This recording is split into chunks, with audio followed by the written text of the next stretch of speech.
Good evening, everybody. This is Jeff Scott. As you can see, it's after midnight, which is Monday morning now, March 25th.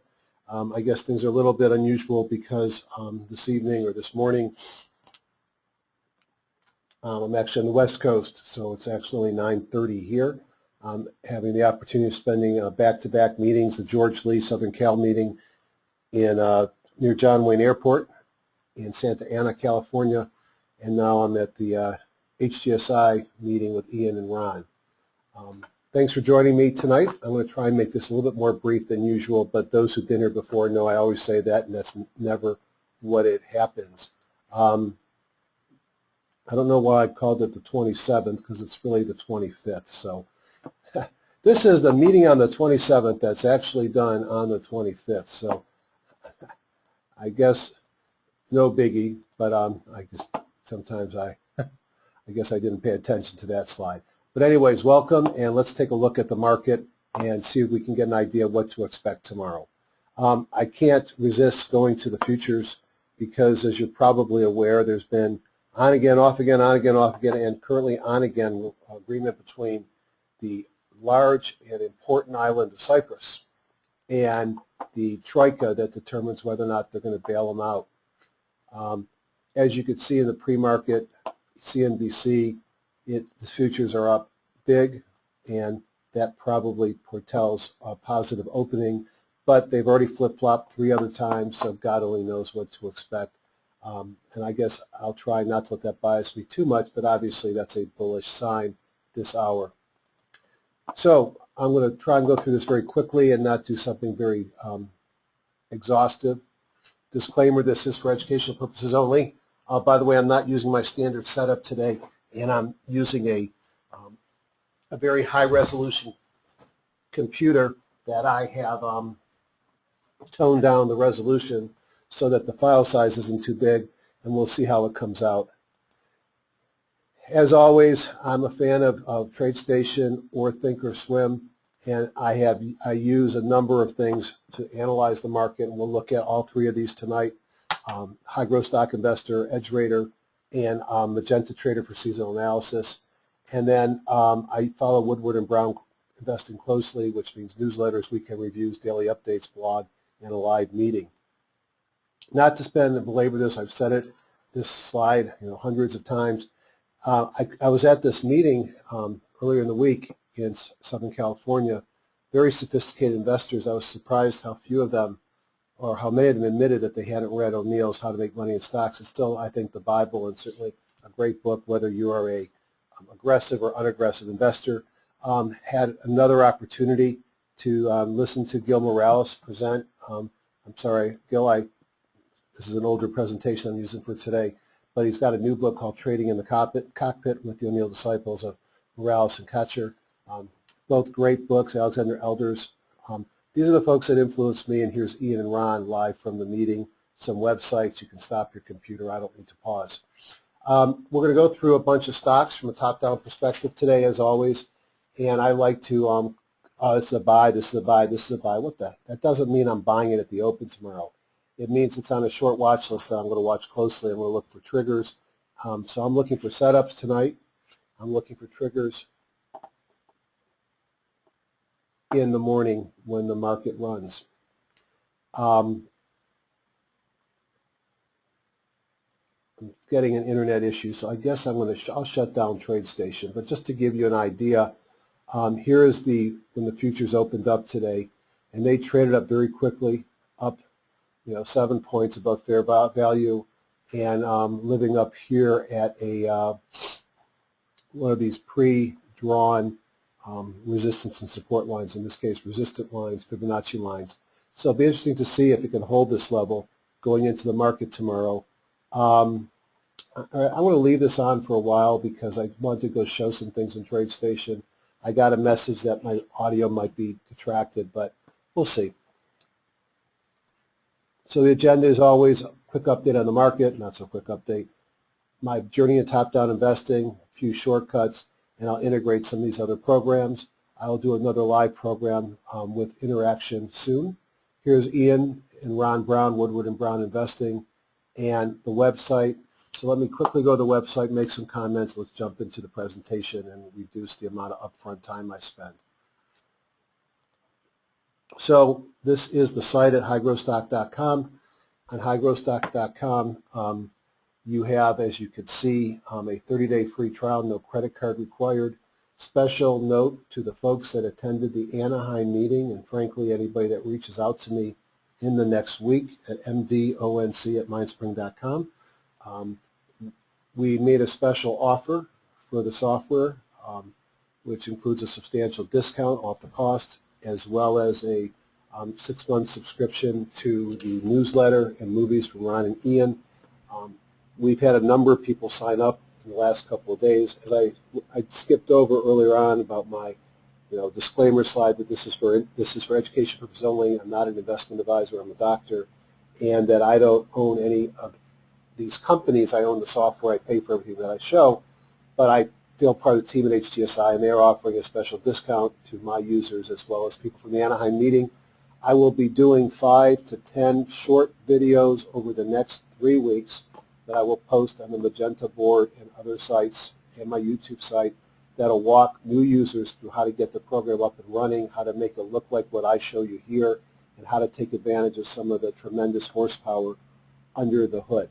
So I look forward to doing that. Other things about this, under support, the Learning Center, and you have to remember if you're using the software that you need to go into the add-ons and you need to make sure these things that are dated 3/16 are installed, or your charts will not look anything like my charts. And I'll go through that in a video. Ian Woodward, one of the stars of HGSI Investing, has an outstanding blog at no cost. Kind of interesting that it's 2 weeks old. It tells me a couple of things. One, that perhaps he was getting some comfort with the market. And number two, he was preparing for the summit that we're having this weekend. So he will be more proficient, I promise you, when the summit is over. But he's really good at calling tops and bottoms. And one thing I've noticed when Ian starts having more blog posts, then something's going on in the market. Continuing on under reports, Ron Brown puts in a weekend review, typically a short meeting, short presentation, usually 15 minutes, his feelings about the market, what's moving, what's not moving. And you can download it or watch it live. He says he doesn't do it every week, but as you can see here, except for the last 2 weeks, we've been preparing for this weekend's meeting, as well as last weekend preparing for this weekend. He's been pretty diligent. And then also up here are mine. Now mine are posted also on YouTube, and a lot of people watch it there, but you can get this on the site. And if you notice, I haven't logged in yet, so this is all easily accessible and at no cost. And I'm sort of like amazed about how my views at the end of last year, I had a couple, I had 6,000 views, which is a big number when you don't market anything, when I did a year-end review. But I'm consistently getting a couple thousand people watching it. So I really appreciate those that come on board, and I really like it when I get to meetings, I get to meet you. So hope you keep finding value in this, and I guess you probably are here because you find value. So thanks again. So let's go ahead and let's do some stuff in the market. As always, people know I like to look at performance. So one thing I always like to do is I like to pull up a spreadsheet that reviews how my market was last week. And it gives me an idea of what's working now, what's not working, and what I'm going to do. So these are a number of watch groups that I put together. They come from various places. Some come from within HGSI themselves. Some come from Investors Business Daily and MarketSmith. Some come from other sites that I download. And what I like to do is I like to buy off these lists, and I like to look for stocks that frequent these lists as a place to start fishing, because most of these are fundamentally strong. But I also like to look at performance. So I've looked at all these groups as if I bought them on the close of Friday the 15th, sold them on the close of Friday the 22nd. First thing I go through is I find the S&P 500, and I see it was down 0.24 for the week. So that tells me that the market was flat, and I didn't expect much. And it was anything but a flat market. You had some really good days and really bad days, but it ended up flat. My stocks that I had near the end of last week We're 50-50 for the week and down 0.25. I do a lot of trading, and my portfolio on week's end doesn't necessarily look anything like my portfolio that it did a week ago, but just to get an idea of the types of stocks I trade, were about the same as the market. The HGS 100 and the IBD 50 were below the market. The red candle highs, which to me is a bearish pattern, was below the market. And the buy watch, when I looked at a bunch of stocks, what might be interesting, was also underperformed. So a tough market, but except for a couple of these groups down here, most of the things were within 1%. What was working last week? Well, the best of Woodward and Brown. I point that out because one of the problems with the program that's end of day is I'm looking at yesterday or last night's, or in this case Friday night's information, and does past performance predict the future? And my end of the year review was all about how past performance does predict the future. But you can see the stocks that were the strongest as of last Friday were up 2.59% this week when the market itself was down. The green candle lows, a reversal pattern that I like to follow that I learned from David Elliott and then is told by George Lee, were up 1.95%. So flat market, growth stocks not necessarily working, and so it was not a great week to be a high growth stock investor. But you have good weeks, you have bad weeks. This was neither good nor bad. It was flat. I like to look at TradeStation for a couple of things. I like to take a peek at what's going to happen tomorrow, and you can see a very nice start to the future trading. You can see that overnight futures, CL, which is oil, is up 40 cents. The dollar overnight looks like it's down. The euro is up. That's kind of not a surprise. E-minis are up 6.5, and again, fair market value might be a little higher than that as far as the increase. Learned a lot from Fred Richards, probably the joy of sitting next to him at dinner. Got to be one of the smartest people I know. He gave just two lectures in Anaheim at George's meeting and one here at Ian's meeting, and really just gave a great overview of the economy and where he saw certain markets going. And no surprise, based upon his conversation, gold is making a little bit of a move overnight. No shocker, because it is, well, it's early, but if the euro's up, the dollar's down, you're going to expect to see gold and silver, platinum, and others have an up move. Right now, one would expect the market to be strong. I also like to look at Elder and get a sense of, can I be buying tomorrow? So let's take a look quickly at the NASDAQ as an example. And those that are fans of Elder know he's all about MACD divergences. He has impulse things that tell you whether or not you can be in the market, or buy or not buy. And from multiple prior discussions, you know that I've been concerned that the MACD histogram peak has gotten higher and then lower and lower as the market's gone higher and higher, and that's called a divergence. And that suggested that we were probably getting near topping in the NASDAQ.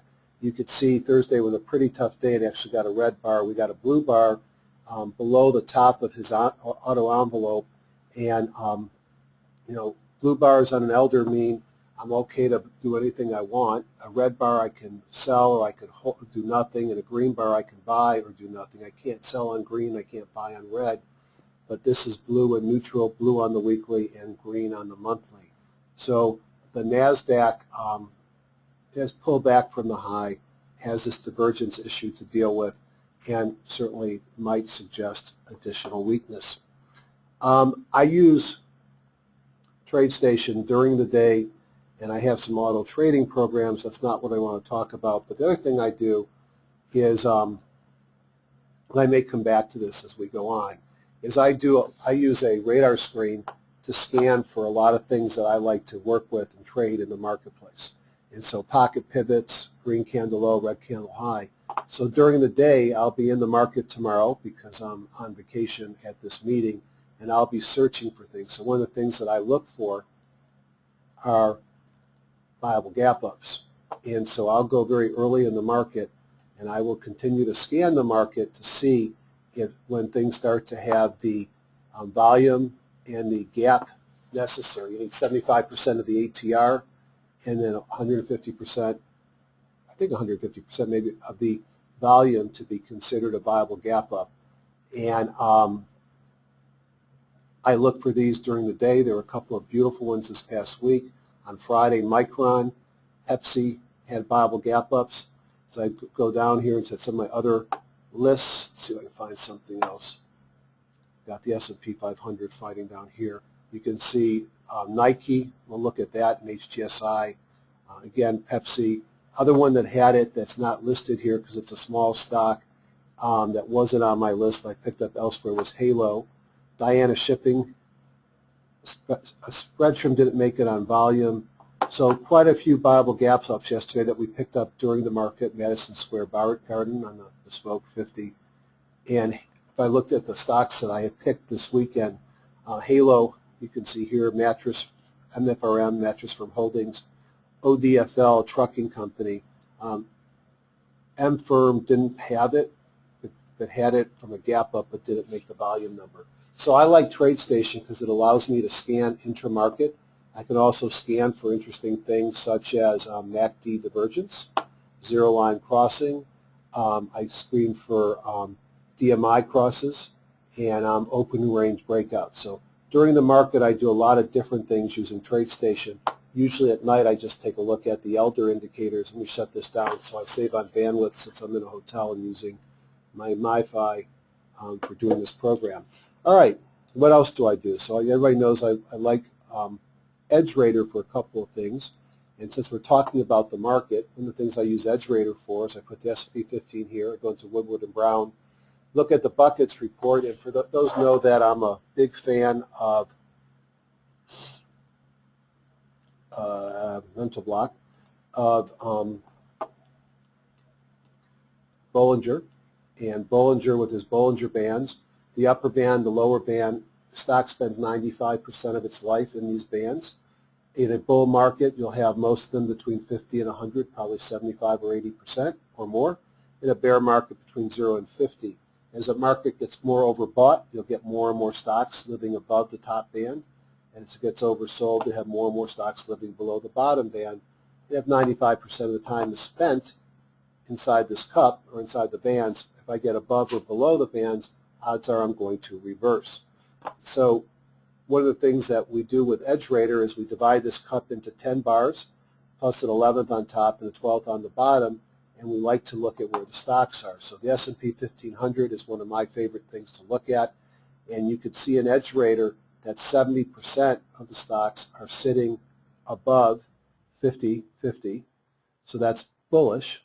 And more important to me is we've seen a bleed off of the number of stocks that were above the upper band. If I go backwards a couple of days, this is where we were a week ago, and you could see this was very bullish feeling if you were in the market with 82%, but I was concerned because I had over 10% of the stocks above the upper Bollinger Band, another 15 in the 90th to the 100%, and another 20 above 80%.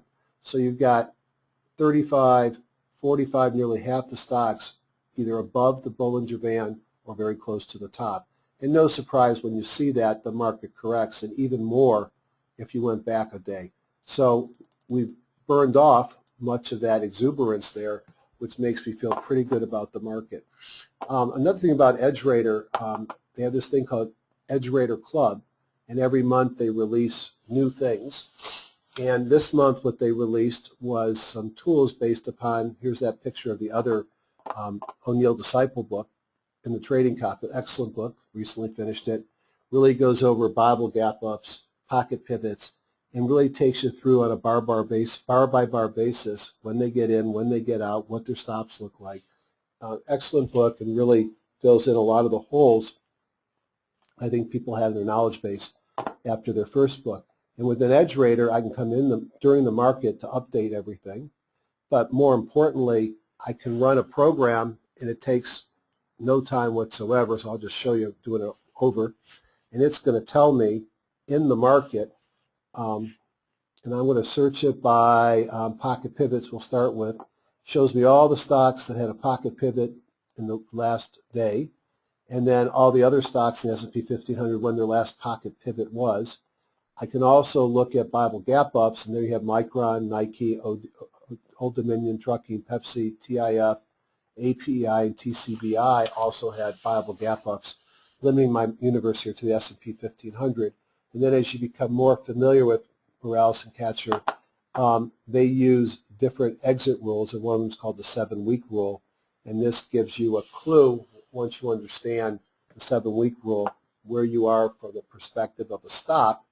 And then I'm sure Chris is going to, you heard Gil came and spoke to us today, what a dynamic speaker and a super nice guy. And he taught us today about a 6-day rule, and hopefully we see that built into EdgeRater. So some of the tools I use to get a sense of the market. Then I jump into my favorite after hours tool, which is HGSI. And I'm going to go into Woodward and Brown market groups, which are in those add-ons. I'm going to Major Markets Plus. I'm going to put the top-down view because it's an all-technical view, and it's looking out 2 or 3 weeks. It gives me a picture of what's been working in the market and what's not. So if I look here and just look at one-day price change, volatility, silver, gold were down. Interestingly, the dollar was down with them. U.S. oil up as the dollar dropped. I think it's also up, frankly, because it's really another blizzard and snowstorm has been going through the Northeast. And the worse the weather is, the better it is for oil and gas, although gas still has the issues with pretty extreme stores. The transport average has been on fire of late. And when we did some of our reviews today, we saw why. Airlines, trucking companies, Hertz, Avis, even some of the shippers were moving. So trains, transports, which can be a very positive thing for the market. We're certainly leading the market up over the last couple of weeks. In a little bit of a correction here, but looks like bouncing off the 17-day moving average. So one-day change, you could see the leaders were oil and the transports. It's kind of interesting. You wouldn't expect the two of them to be working at the same time. NASDAQ 100, SP 100, SP 500, big stocks seem to be doing the best, I guess, over the last couple of days. Some of the small stocks, S&P 600, the Russell 2000, lagging behind, which is change perhaps than maybe a month ago. If you look at the 5-day performance of the market, volatility really moved up. That could foretell, whatever, some negativity to come into the market. On the other hand, it's hard to argue with what those futures were showing, albeit it's early and they can change a lot. 1.4% on bond, gold was up 1%. The dollar was up a little bit for the week, so kind of a little bit up on the dollar, a little bit down on the market. And you can see pretty much all the industries for the week were down a teeny bit, consistent with what we saw today, with the S&P 500 down 0.2%. All right, so the market's kind of neither here nor there. I look at 3 or 4 of these things all the time, so let's do the same analysis. NYSE, I'm going quick today. I'll tell you what I see, what I think, what my concerns are. I see a DMI cross. Now, there's this guy called a professor in Jacksonville who uses a DMI cross on the New York NYSE as a buy or sell signal. So that is something that is concerning. If I take that out of the picture, I see it's a pullback with the daily bongo gone red while the weekly remains green. Pullback to the 17-day moving average on Thursday when they had the DMI flip, and a nice day on Friday. One would expect perhaps that DMI is going to cross over the other way if we open up and stay up tomorrow. You look at where this market is, and I'll just use this one for some of the numbers. One of the nice things about HGSI is how easy it is to go down to this green candle low, touch the low of the day, bring it up to where we are, bring it up to the high of the market, which was about 6-7 trading days. We saw a 16% gain in 79 days. And then we look at the pullbacks. We are down 2.67% in a week. Pullback. I'll go to the low. 3.3% in 5 days. Pullback. Less than 2%. And then this is probably the most robust pullback before we had this market, and I think it's down about 7%. So this is a very powerful market with pullbacks that are occurring with small percentages. certainly overdue an 8%, up to an 8% correction, but you got to play the market you got, and it looks like we're going to bounce again tomorrow. NYSE is nice because it's 4,500 stocks or so. It gives you a pretty nice overview across many asset type classes, big, small, medium. If we look at big, S&P 500, you see the same picture. Thursday pulled back to the 17-day, nice day on Friday, no DMI cross yet, but close. You got the right makeup of the 8-day exponential, 17-day, 50, and 200-day simple in the right order, and a very big run-up similar to what we just saw since the low of the market, 17% again over 80 days. So that 17% in 80 days dating back to the middle of November with a green candle low after a doji, and you trade in the direction of the next day's open, which would have been up, certainly indicated a buyable bottom and a very nice return in a short period of time. Take a look at those 30 stocks that everybody cares about in the Dow. The funny thing, when you do this live, you know it's sitting right in front of your face. Sometimes it's hard to find something. It looks the same. I'm not going to make any comments. Rough patch here. Certainly looked to me like it wanted to roll over. Friday was a super strong day. As you could see, a pullback on the bongo. The elders have turned green. I have been expecting and continue to be concerned that we're going to get a pullback at least down to the 50. At risk of a pullback further down to the 200-day moving average. We don't have one. You trade the market you got, and this market still looks good. You look at the NASDAQ, and it'll be a broken record. You'll see the same exact pattern. Now, this one, again, seems to have rolled over a little bit, but it seems to be holding at the 17-day moving average. A couple of negative pocket pivots. Again, the bongo daily turning down, suggesting some element of a pullback in process, which you can easily see. Put it all together with the S&P 1500, the 600, the 400, and the 500, so big, small, and medium, or not necessarily in that order, and you see the same thing. You see a fairly substantial drive off this very tradable bottom, and I'm going to come back to that for the newbies in a second. So here you go, 17%, 80 days, the same number over and over and over again. Why do I call this a very tradable bottom? Well, you might not trade it because you might have wanted it to be above the 200-day moving average. Maybe you wanted it above the 50-day moving average. Well, you got all those answers. So this is called a bingo. Bingos occur when a market is trashed. As Ian said over and over again today, if you get a bingo or you got a market that's corrected, a stock, market, an index, and you see a pattern of one or two kahunas with one or two eurekas, the eureka's telling us that the market is now has turned around, has had a follow-through day, and the kahuna here showing exuberance in this instrument, you buy. So this would have been an early buy. I mean, probably would not have bought on that candle. This would have been a candle that got me interested. After hours, I would have seen the eureka and the kahuna, and I very likely would have bought here, but this was an even better place to get into the market as we got above the 50-day moving average, came back, tested, and held. So you could have gotten in the market here, which would have certainly been early, here, which would not have been unreasonable, and sometime up here, perhaps you held back until you got your kahuna and your eureka here. But regardless, you should have got, this was a market that became interesting. And then what happened?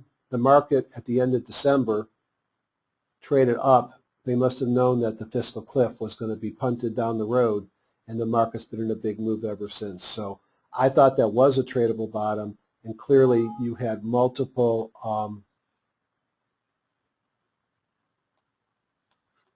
opportunities. I hope I didn't make a mistake by doing that, to have gotten into the market on this run up. The dollar has not been our friend. And things that I've learned over this weekend make me worry that the government's not the dollar's friend, and that this dollar is probably heading down at some point. So we keep talking about, can the dollar get up? And as the dollar rises, commodities will fall, the stock market will fall. And to some people that might be desirable, to people that make money outside the U.S., it makes their products more expensive. So a falling dollar is good for a lot of stocks. It's good for commodities. It may not be good for purchasing power outside the U.S., but what did we see? We had a big candlestick down with the kahuna down on the dollar, hit the same level here 3 or 4 times. This is a level that was support back here. It's now turned into resistance. I think the dollar's coming back down. A weak dollar is good for my stocks. And certainly if there's not a flight to quality, all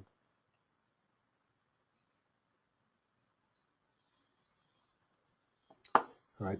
Okay, I saw that the audio connection was lost, so I held up. Certainly if there's not a flight to quality because of some socioeconomic issues and political events across the world, one might expect to see this dollar to come back. It'll be interesting to see if the 200-day will hold and bounce, which would be bullish for the dollar, or does it break back below the 50 as it's done in the past? Back down below the 200, head towards the 50 as it's done in the past. The other thing that's counter to my stocks is the VIX, and the VIX can't get away from its pain. The VIX remains very low. It's now in a congestion area. So you got the 8, the 17, the 50. So you got 3 things coming together. One could see it break up or down with this squeeze occurring here. It cannot get above and stay above that 200-day moving average no matter how hard it tries. The VIX is still in the downtrend and bullish for stocks. Take a look at gold and oil. Gold had a pocket pivot early in the week. Didn't do much after that, but certainly it's come in off the lows, and gold is above 1,600. And if you look at, this is GDX, I believe, or this is GLD, I'm sorry. So gold got up as high as 3.6% over the last 3 or 4 weeks. It'll be interesting to see. Gold's going to have a lot of resistance here at this 200-day moving average. But if the dollar falls, gold will go back up, and there are certainly a lot of smart people who remain gold bulls, despite the fact that gold's been having some challenges of late. Black gold had a pullback, but you look at it kind of a kahuna sandwich with two positive kahunas, a negative one in the middle, a pocket pivot down, but it really quickly got back above the 200-day moving average on Friday, and I think it's poised to go higher, especially if the dollar falls. An extra tax on the marketplace. I did see in my weekend review, as I looked at my large amount of stocks, as I usually do, that there are quite a few energy stocks showing up on my list. So I think that takes care enough of my top-down assessment of the market. So let me summarize my market view as March and April are seasonably strong markets. Recently I did a review where I actually showed, using Magenta Trader, the seasonality is strong during these parts of the market. What else am I going to say? I would also say that a lot of people are calling for a market top. The Elliott wavists are calling for a pretty profound drop in the market. And as I've said on several webinars, I think the market is overdue a correction.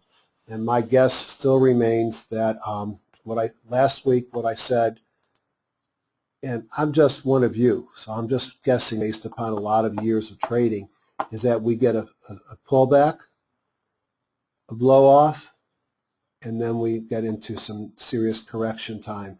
This is kind of shallow for this. And when I thought pullback, I was thinking a lot more than a couple of percent. But it looks like we got a bullish open tomorrow, and it might be one of these pop and drops and fade the open rallies. But it should be interesting, and I'm glad I'm not working tomorrow, and I'll be able to look at the market during the week. So I've made my top-down assessment. Let's see if there's anything else down here I want to show you yet. Nope. So let's now take a look at how I look at where industries and sectors are moving. So I dropped down to industry groups. I switched to the 2-day force, and I'm going to talk about these in more detail in the upcoming video series I'm doing. But I look at the 2-day force. Well, first let me go back to the top down and point out we've got 146 securities, 146 different groups here. This is a different but similar group structure to what you might be used to in a popular magazine, newspaper, and website. totally independently built and differentiated, but it works the same way. And a top-down investor, first I want to know what the market's doing and what I think the market's going from the top. Then I want to know what sectors are leading in the direction that I think the market is going. And then I want to look at the best stocks within those sectors. So over a 3-week or so review, one can see the leading stocks here are real estate, drug, retail, Walgreens is on a tear, household appliances, airlines, consumer finance. But I want to know what's working this week. So if I go to a forced 2-day, I get drop 140. Whoops, that's down. Well, that tells a lot right there by itself. 68 of the 146 had positive force. Let's take a look at the top bunch and see if we can find any stocks to throw into a watch list.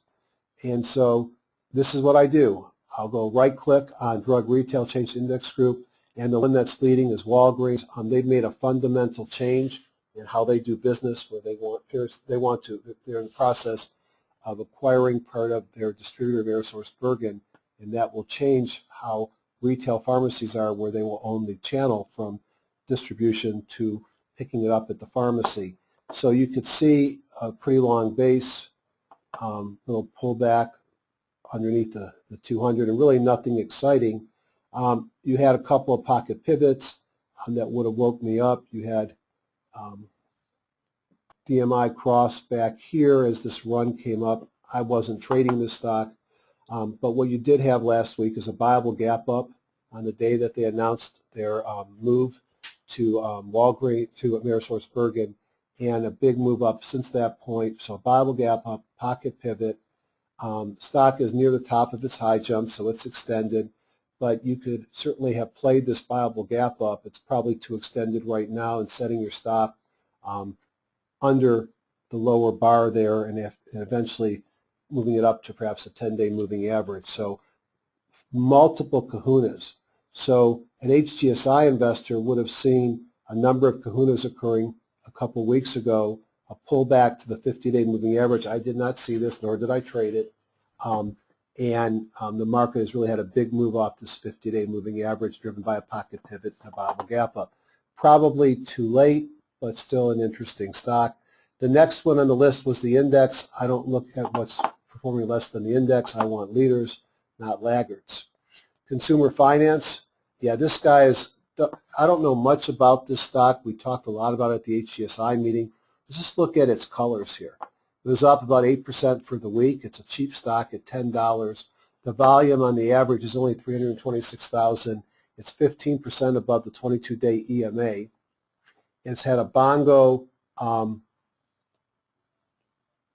days force index. The 2-day force has been positive for 55 days.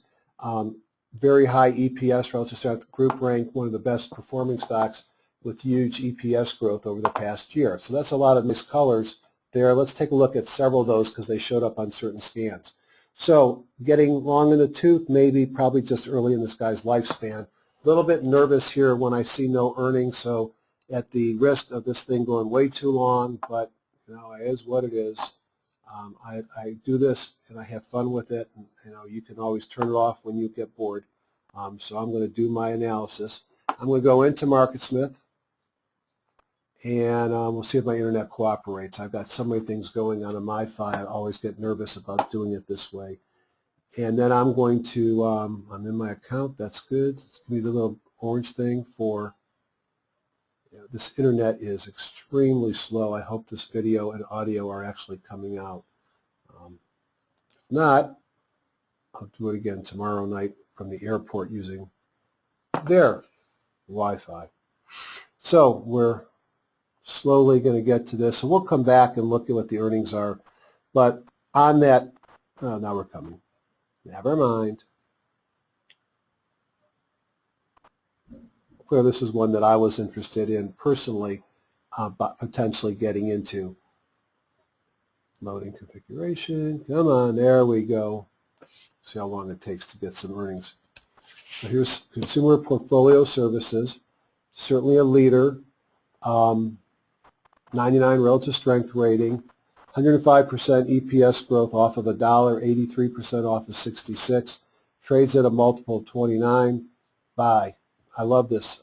I love numbers like this because first thing is the PE can fall 50% with this kind of earnings per share growth rate, and it's a $20 stock in 2014. So I love the earnings per share growth. People who are on my webinars like you know that what drives me is EPS, and I would put this guy in my buy list, but I believe it's already in it. So I'm going to throw it in there just in case.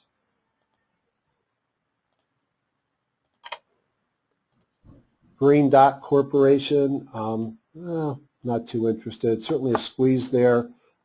You can see the strength of the group. Everything is green. I don't like the earnings per share growth.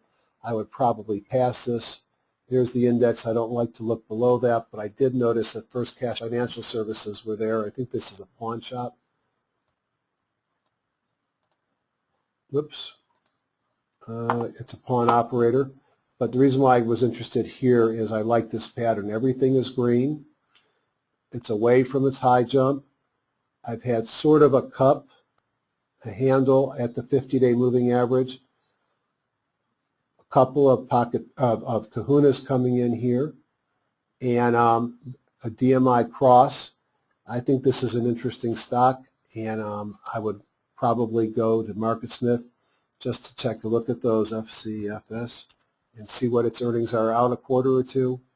And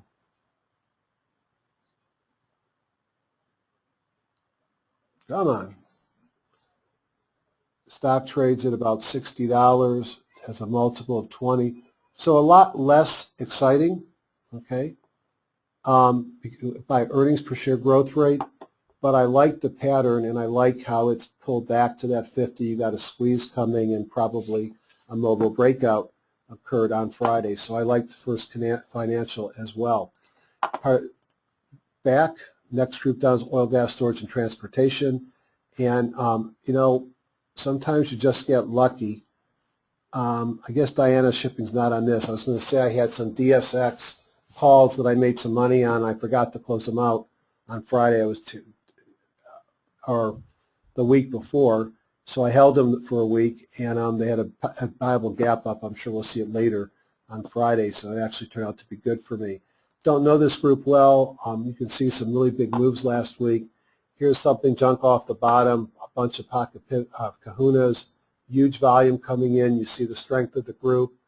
Everything is green, doesn't make a whole lot of money. Many of these pay a dividend. This pays a 5% dividend. So this is a bunch of tankers. See if any of these others. You got pipelines, you got MLPs. All these are interest-paying stocks. And I'm not going to spend much time on this group, but you could see a big move off the bottom there. All right, what else do we see? Cable and satellite index. Well, that's always an exciting one. Virgin Media has been a monster. And let's just take a look at the top couple. All right, you got yourself a big move up, flag forming with a pocket pivot on a narrow range bar day. Doesn't make any money, which bothers me. These are, they trade off a different multiple, off of different things than earnings. But a big move up, high jump pulled back a little bit, so you had a viable gap up on this day here. After a big kahuna, huge volume coming into the stock, very bullish appearing. I might go back and take a look at a weekly, and you could see here it's starting to get sort of a nose bleed range, but a viable gap up, very powerful stock. You want to buy this one obviously off of its 200-day moving average or 50 weekly, but it's moving. Very nice looking stock, maybe too late. Dish Network, less late, maybe more interesting because of that. Everything is green, a DMI cross. It too has earnings, but no earnings per share growth. It trades with no EPS, or no dividend yield rather. It had a cross, not at the high jump, several pocket pivots, several kahunas, nice sort of a coffee cup or whatever, and looks like it's running group strength. That might be an interesting place to play.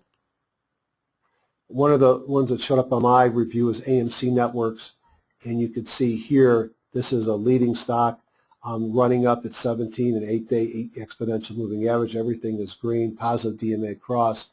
It does have earnings per share growth coming into the stock, doesn't pay a dividend.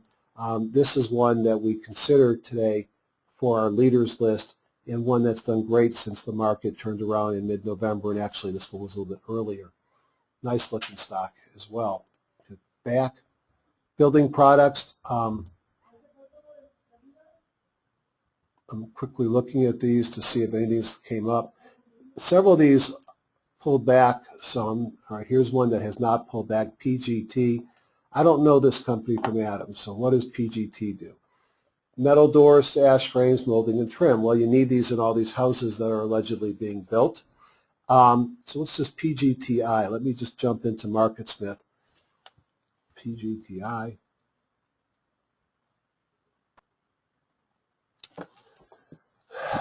Trades at a multiple of 47. I'm not excited about the slowdown of earnings per share growth. I'm sure this 106% on 33 cents is probably a big driver. It's a cheap stock. It's had a very nice move, a couple of Bible gap ups. Everything is green. It's got earnings coming into the stock. Take a look at LinkedIn. PE doesn't matter. I like to buy things closer to their 50. I like to buy pullbacks, not things that are getting extended. Something changed here. Look at the volume. Buy at your own risk, but that might be an interesting one to watch. NCI Building Systems. I thought these guys were towers. Prefab metal buildings and components. Getting near the high jump, but a very nice move up. A little bit less extended from the 50, a lot extended from the 200. Everything is green. Kahuna about a week ago, huge volume came into the stock on Friday. That might be interesting to see after a little pullback on Thursday.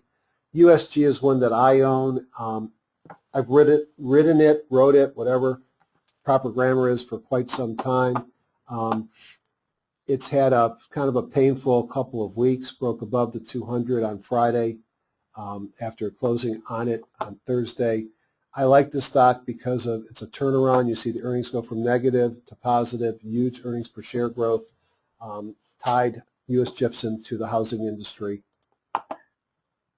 Trex is another one. This one seems to be sort of a triangle forming here, hitting some resistance here. I would watch this one if I was playing it, and I am playing it, to see if it breaks above or below this pattern.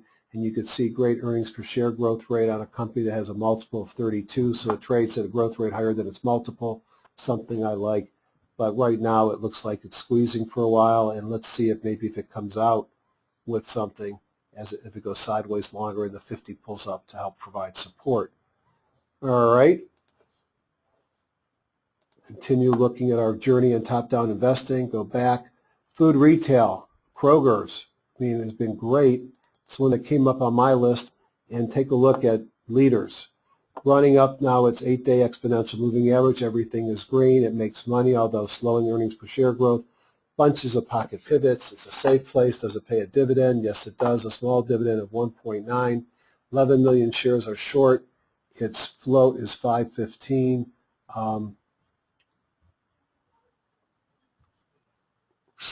I guess it's not a lot. Everything is green here. Certainly a nice leader. Let's see if anything else jumps out. Just quickly look at the top ones, see if they're less extended. Pantry just broke above the 200. You see the group strength. I'm not too excited by that picture. Fresh Market is below the 50. We don't care about those stocks. Susser Holdings, a nice move up, although decreasing earnings per share growth. That would turn me off on that one. Whole Foods has been underperforming, and I only bring this up. I don't like buying stocks that are below the 200 and the 50 and everything's pointing down, but it looks to me like it's trying to form a base here. It's had a big kahuna on Friday. The DMI is heading up to cross. Too early for me to buy, but if Kroger's is kicking butt, the group is looking like this. I still love Whole Foods to shop. So I might put this on a watch list, but it's certainly not buyable at this point from my perspective. Home improvement retail, Home Depot, Tile.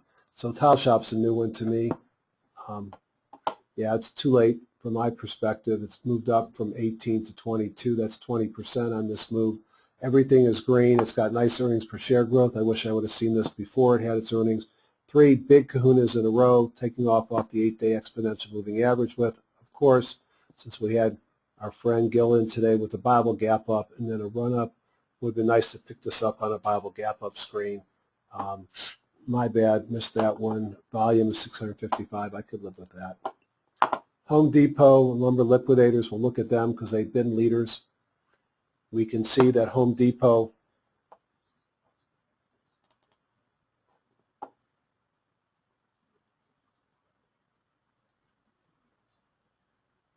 all right. I guess it doesn't want to show me. How about lumber liquidators? All right.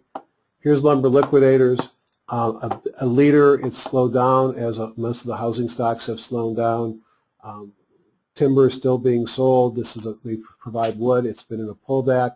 I'm not going to get into this until I see a buy signal, so I would have put this in a group called pullbacks, waiting for signals. So if I see a buyable gap up, a pocket pivot, a big kahuna, a big volume spike in a bullish engulfing pattern, or perhaps maybe a belt hold or something like that, I'm in. Right now I'm watching, but it's been a leader. Home Depot, which you could see also looks quite similar, but it's pulled back below its 17 days. So it's in a bit of a mild correction, but it's been a big leader in this move up. Trades at a multiple, a little bit above its growth rate, but pays a 2.2% dividend, would still have to be considered a leader, although it's pulled back a bit. So this to me is fun. I hope you enjoy how I do this. Construction engineering, one of the ones I liked a lot from my review. I guess I thought it was in this group. It's not. Not going to spend much time here. Several of these made our buy list on this meeting. This guy, which is way below, has been a monster stock, MTZ, and I show you this because I like this pattern. I like buying pullbacks. It's pulled back to the 50. I mean, there's within $1, I got the 50, the 8, and the 17-day moving average. I've got a bit of a squeeze. We had a kahuna on Wednesday. I'll be watching this stock and looking for it to break above or below, and I'd be interested in buying it if it gives me one of those signals, the kahunas, the Bible gap ups, the pocket pivots, or other triggers that I might use intraday. Anything else in here I wanted to look at? That's probably enough. There are winners in this market all over the place. In fact, as we did our topping index today, it's been a long time since I've seen so many hot stocks. Let me see here. These are the top groups. I'm going to move to the bottom groups very quickly. Not much to say over there. Computer hardware.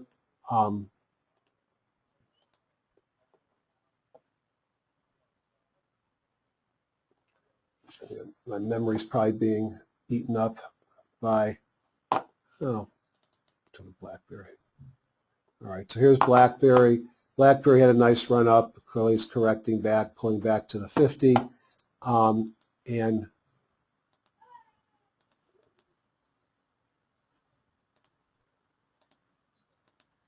I guess that's the only one in there.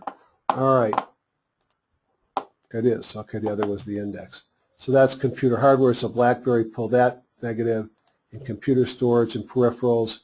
Unipixel, I'm going to look at this. We talked about this a lot this weekend. It's certainly been a star in the market. It had an ugly day on Friday. Now, I'm not sure I'm giving up on this puppy. Let's go into Marcus Smith. Let's take a look at UNXL. And you can see this is what's propelling this stock. Awesome earnings per share growth. All right. It would require a multiple of 20 on this $1.49 to get you to the price we have with a growth rate of 75%. It's a dinky company, only 294 million market cap. What a great move it's had off this 50. Multiple kahunas along the way, pocket pivots, DMI cross, Bible gap ups, everything we like to see in a stock to buy. It had a bearish engulfing pattern on Friday, and I wouldn't touch this stock until it bases or at least gets back above the high of that day. But great fundamentals, and certainly a market leader, and I know a favorite of my buddy George Lee. All right, so we've now gone top-down investing. We've identified some stocks through the industries. We've looked at them. Let me take you on a whirlwind with a few more things before I get tired and say goodnight. First thing I want to look at is the thing called the group inclusion filter that's built into HGSI, and this allows me to take all these lists that I calculated for this weekend and then try and find, are there any stocks that stand out by being in multiple different lists. So I go down the list, and these are the stocks that are found in the majority of those lists. So LinkedIn was in 23 lists, Sinclair Brothers in 21, FleetCor in 20. So this is another approach within the program that allows me to identify the strongest stocks. So I'm going to copy them. These are the top 15. And I'm going to go back to HGSI, open up my designer, go into 324, and I think I already put them here, but if not, all right, perfect. I'm going to put these in here. As I call these my GIF All-Stars.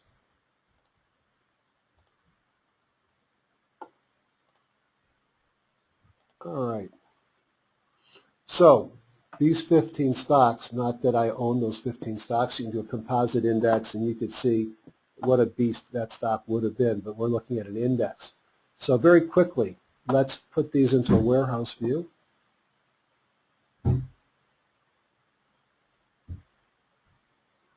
And put my scorecard view on, no index, and take off the filter except for the no index filter. Some must not have made my price and volume. And group index equals no. Perfect. Let's just take a quick look and see if any of these are viable before I say goodnight. Santoris is a pharma stock, had a recent drug approval, great earnings per share growth. Lower left, upper right, multiple pocket pivots going sideways here, all green, viable gap up here. Might be looking for the next stimulus. I love its earnings per share growth. Trades at a multiple of 65, but much below its earnings per share growth. It's turning positive on earnings. You can see earnings have grown. Here's the earnings and revenue curve heading up. Beautiful stock, may be extended, depends on your own personal taste. Clearly a market leader. DXP Enterprises, this I believe is an aluminum company.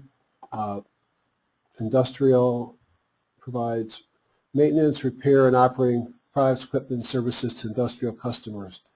They used to have, maybe they sell aluminum, maybe they're a distributor, but I actually own this in a number of my accounts, and you could see a big move off of a squeeze here. You got the power of 3 from canceling a la Fred Richards with this 8, 17, and 15-day squeeze here as group strength took off with the 200 right underneath for support. Both 2 kahunas in a row on this pullback here, quickly getting above. At the same time, you had a DMI crossover. Lots of reasons to have been in it. It's extended. I'm not sure I'd be buying it now, but certainly a market leader. These are great stocks that show up when I do this group inclusion filter. Every one of them looks good. Lumber Liquidators, we already looked at it.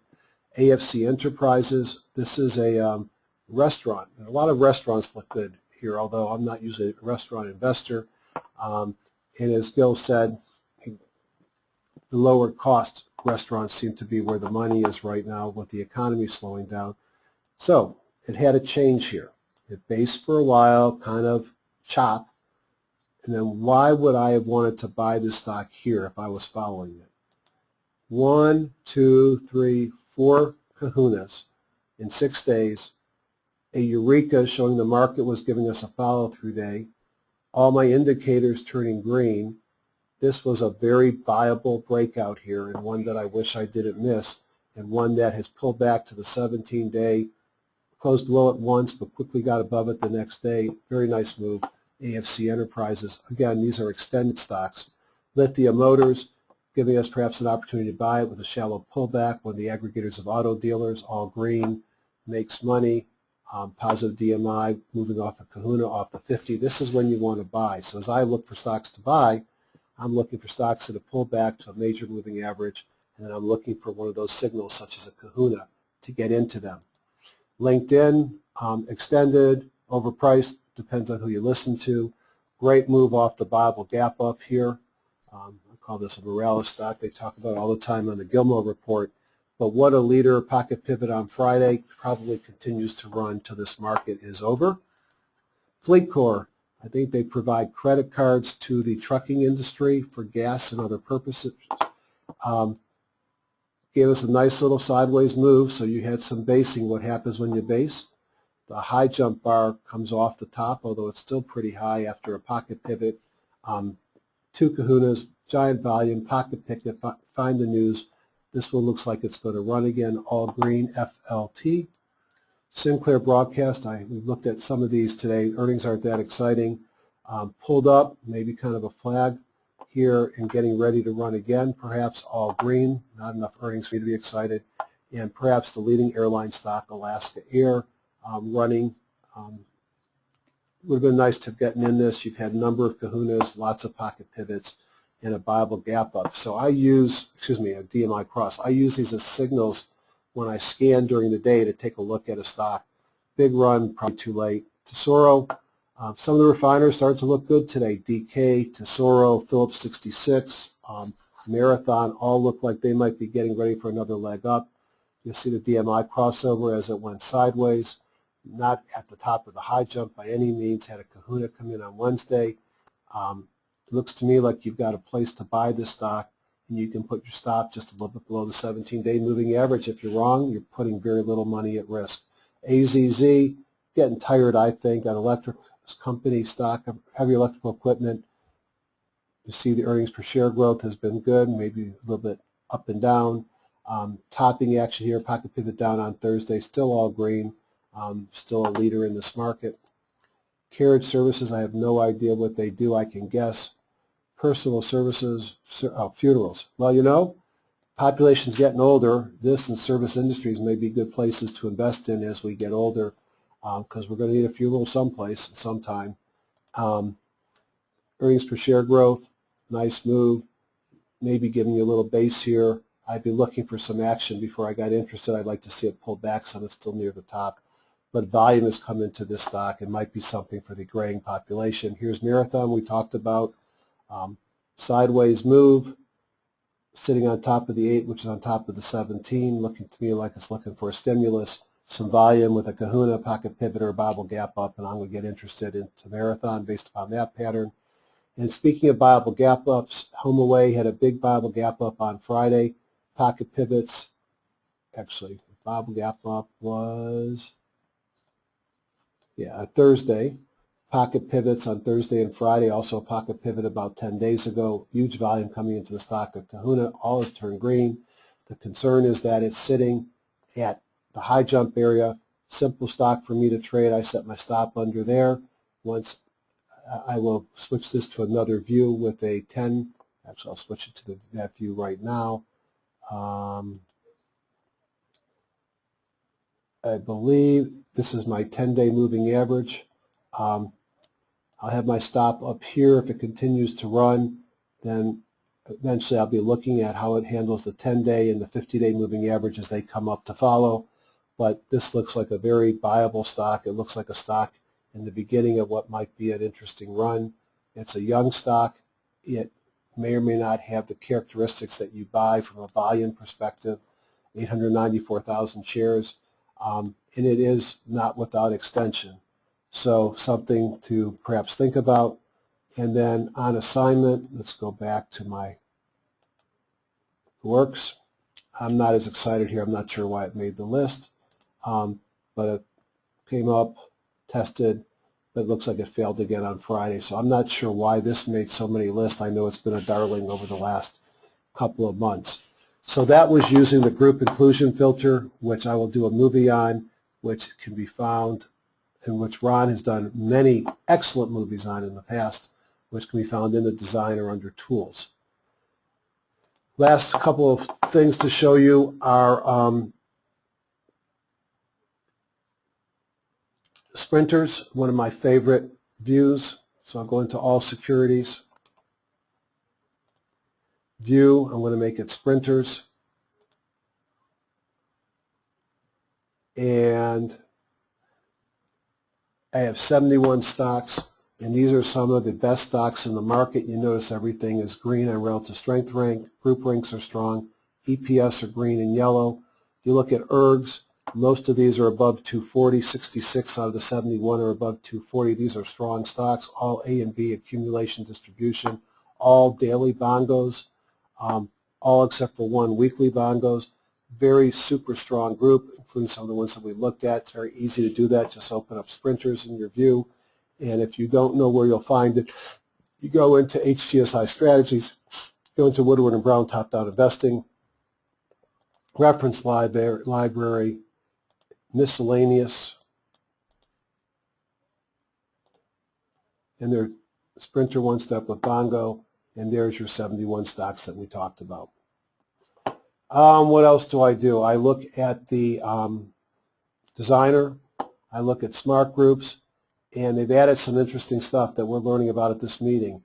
I look at Morales and Catcher, who are my Bible gap ups. I've seen them before because I tracked them in TradeStation. These are places that I might want to be looking at for buying on Monday morning if they follow through. Read the book that tell you how to manage and where to put your stops. I might be looking at reverse pocket pivots and get an idea of what the market is doing. And you can see quite a few reverses. I don't want to be buying any of those, and some of them, like NationStar Mortgage Holdings, are falling in sympathy with others. Ariadex, one of the ones that I've been watching and have owned intermittently, had a pocket pivot in reverse. Not sure what to do with these. Pharmacyclics had another one. I'm still learning about in reverse, but clearly the ones up here, these are Bible gap ups, and then the pocket pivots, these are things that I'd be interested in looking at because they're all showing volume, because you need volume to be a pocket pivot, as well as movement, and as identified by Morales and Catcher, could be great buy points or add 2 points. In Woodward and Brown, as we showed you in the beginning of the program, the Woodward and Brown best of from a week ago outperformed the market 2.59 versus negative 0.24. Well, why not just fish in these? Now, we looked at almost all of these that matter, and let me just show you two Mattress Firm Holdings. I believe they've got earnings right around the corner. I'm interested in these bunch of, here's your 3 kahunas and a Eureka. The time to buy this stock was when it went through the 200-day moving average. It's now had a pocket pivot up here, kind of interesting to me. It had a Bible gap up, which I should have picked up here. Kahuna, pivot, and gap up going through the 200. That was the buy day. Something's going on here. Obviously, it's a beaten down stock, but the group strength has improved. And the other one that I thought was interesting here was MRC. And let me just go into MarketSmith real quick.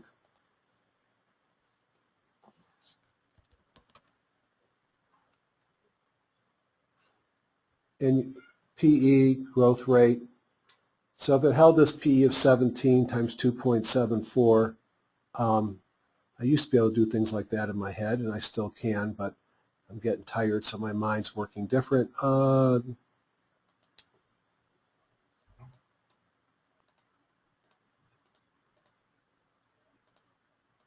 So if it keeps its PE and it hits its target, it's $46 in 2014. It's got to make its earnings, but you got some gas in the tank coming in here because you were losing money until 2011, and you move from $30.92 to $232 and $274. You keep the PE, and you've got some growth opportunities. And why do I like this? Pull back to the 50-day moving average. All right, pocket pivot up, DMI cross. Big kahuna a couple of days ago. Volume coming into the stock. Something is happening here. I like where it's going. I'm probably going to make sure earnings are imminent, and I'm going to buy this. And I think I'd call that on my list a breakout EPS all-star. Great earnings per share growth, breaking above its recent tops with a pocket pivot. This is the kind of stock I like to buy, and I think I'll end my stock review on that note. I'm going to throw it into Magenta just before I say goodnight. I really like Magenta. I like to test my stocks through it that I buy. One of the things that I saw in Magenta tonight was I looked at, this is DISCA. And for people who don't get what seasonality is, let me read. Okay, now I don't want to do that. All right. All right, so what I plotted here is the very nice range-bound Discovery Communications trending up. Here is 10 years of seasonality.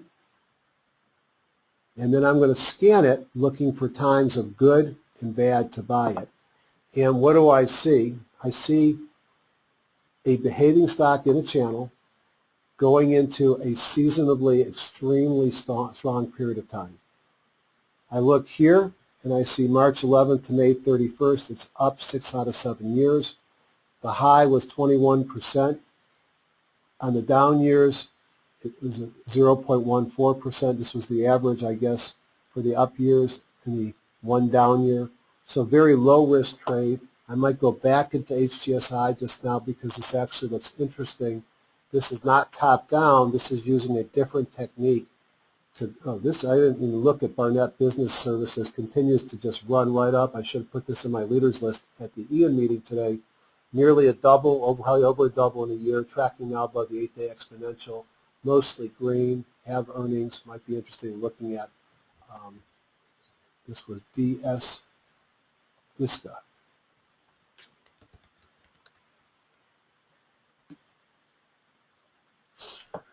So, leader, yes.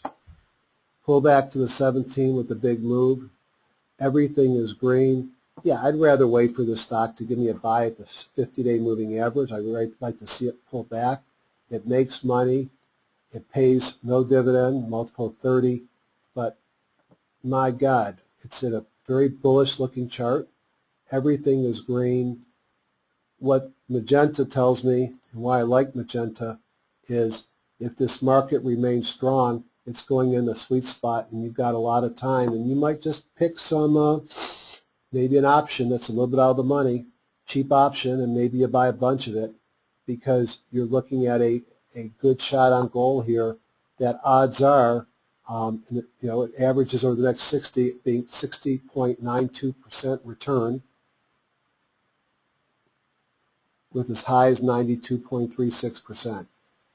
That's pretty interesting. How did I find that? One of the neat things about magenta is you can scan for stocks that meet those criteria, and all I did was that was the first one that came on my list here. And these would be other stocks that maybe we'll look at another time that are seasonally strong. Con is one that is also a leader in the market. Let's take a quick look at that. And let me just change a couple of the parameters here because it looks like it's strong out to May. So let's set it at, say, 50 days. And I'll take the current. And let's see if I can make this right. So it's also range bound in a channel. So let's just see if we get an idea of what to expect here. So here you have it's range bound, which means you expect it to go up and down, going into a very strong time in its so here's a stock seasonally strong, next 60 days, average up 35%, up 8 out of 9 times, average 22.16 for up, 1.82 down. Very nice looking pattern, and I'm just going to finish by going into HGSI and take a look at it. This is one we even looked at today as a leader, so I know it well, and you can see a nice move up, bunch of pocket pivots last week, giving you a little bit of an opportunity to buy it on a pullback. Maybe you don't buy it tomorrow, maybe you wait to take out this last high or perhaps to get up above this, but you've got earnings per share growth, you've got seasonality. So I've now showed you way too much for one night, and I've gone way too long, and I probably put several people in a coma, but I accomplished what I wanted to do. I use a lot of tools to trade. I predominantly rely on HGSI for my analysis, but you see a little bit of how I use things like Edge Rater and seasonal analysis with Magenta Trader. All the goodies like Kahunas and Eurekas and Phoenixes, Bongos, Bangos, I've learned from the masters of Woodward and Brown investing. And I especially thank you all for spending the time with me on these webinars. And I hope you all have a great night. And on that note, It's time to go to sleep, everybody. Good night.